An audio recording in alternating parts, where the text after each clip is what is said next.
Mon prénom c'est Verino et mon nom c'est Piedi Grossi. Hein. Voilà, je suis né en Italie un jour de novembre en 1939 et nous sommes venus en France, j'avais 8 ans.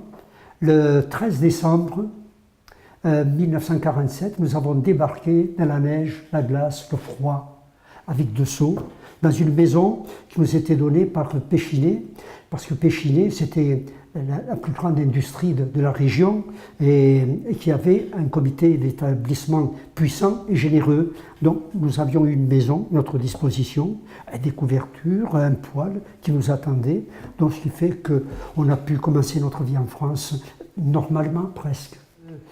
Étant arrivé tard, à 8 ans passés d'Italie, j'ai pu avoir mon certificat d'études et entrer dans un centre d'apprentissage à un LEP, où j'ai obtenu un CAP chaudronnier. Chaudronnier, je ne savais pas ce que c'était, mais j'ai suivi des amis. Mais s'ils avaient été cordonniers, s'ils avaient choisi la cordonnerie, je serais peut-être cordonnier, ou s'ils avaient choisi Polytechnique, je serais polytechnicien. Mais j'ai choisi ce métier sans savoir ce que c'était. Et malgré tout, ceux qui savaient ce que c'était n'ont pas tous eu le CAP, et moi qui ne savais pas toujours ce que c'était, j'ai eu le CAP. Mais j'ai très peu pratiqué, puisqu'ensuite je suis entré à Péchinet. J'ai fait 28 mois d'armée, dont 2 en Algérie. Donc je suis entré à Péchinet, puis je suis parti 7 ans et demi après dans le commercial. Donc j'ai fait 10 ans dans l'industrie et 28 ans dans le commercial. Voilà. Les horizons, j'ai repoussé les horizons en étant commercial, tandis qu'à l'usine, j'avais trop proche l'horizon. C'était les murs de l'usine. À 66 ans, je me suis dit, bon, je vais essayer d'écrire quelque chose pour laisser une trace à mes enfants, mes petits-enfants, mes neveux et nièces qui sont nés en France. Et comme j'étais le mieux à même de la famille, à pouvoir traduire notre histoire, je me suis mis à l'écrire. J'ai écrit 7 pages, je l'ai fait lire à ma femme, je l'ai fait lire autour de moi, ma fille, mon gendre, mon fils, ma belle-fille, et qui m'ont incité à aller plus loin. Alors de 7 pages, j'ai fini à 300 pages. Et ce livre que j'ai intitulé L'Odyssée d'un Rital, j'y retrace notre départ d'Italie. Pourquoi l'Odyssée? Parce que nous avons mis 3 semaines pour arriver en France au lieu de 18 heures.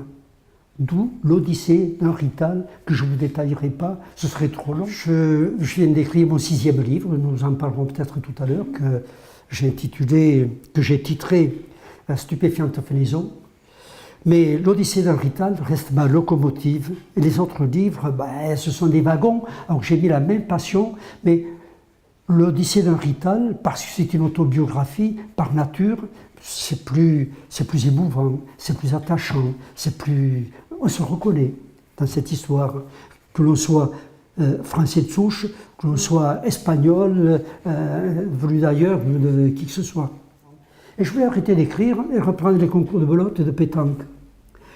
Et puis, chez mes beaux-parents, dans les Hautes-Pyrénées, dans le Magnoac, entre l'Almezan et Auch, une phrase m'est venue, j'ai défini ce paysage, cette belle plaine bordée de collines, et une phrase, malgré moi, je l'ai copiée, et je me disais, aïe, aïe, aïe, il va falloir que j'écrive encore.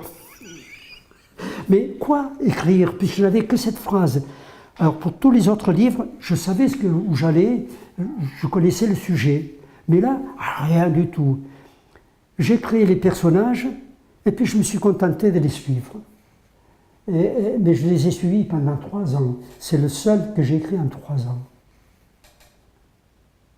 Mais je suis content du résultat parce que je me croyais incapable d'écrire un tel roman.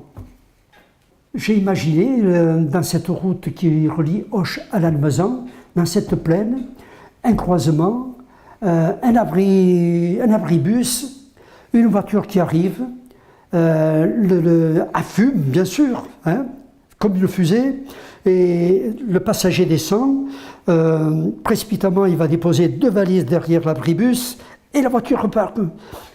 Et à mot d'un champ, c'est le mois de juin, c'est la fenaison. Et un agriculteur, il voit ça, il se dit, mais qu'est-ce qu'il a déposé ce type-là? Et puis, il voit 2 policiers de la route passer, et il s'est dit, il y a quelque chose de louche. Il va avec son quad jusqu'à l'abribus, et il aperçoit 2 valises. Et là commence une histoire. Moi-même, je peux la relire, je me passionnerai dans la lecture. J'ai écrit environ 250 chansons, puisque je suis auteur-compositeur et membre de la SACEM. Je me suis mis à écrire des chansons. Et vous savez qu'une chanson, c'est une histoire dans un texte court. Et peut-être que là, je me suis entraîné à jongler avec les mots, avec la résonance des mots, avec le volume, la musique qu'on peut donner à des phrases, à des mots. Et quand je me suis décidé à écrire notre histoire, peut-être que j'ai tiré profit de cette préparation. Vous savez, l'écriture, c'est une maladie ou c'est peut-être une thérapie. Pourquoi on écrit? Peut-être parce qu'on est malade. Hein? Ou alors peut-être que c'est une thérapie. Vous savez, les gens qui écrivent, il y a bien quelque chose pourquoi ils écrivent. Est-ce qu'ils sont plus intelligents que les autres? J'en doute.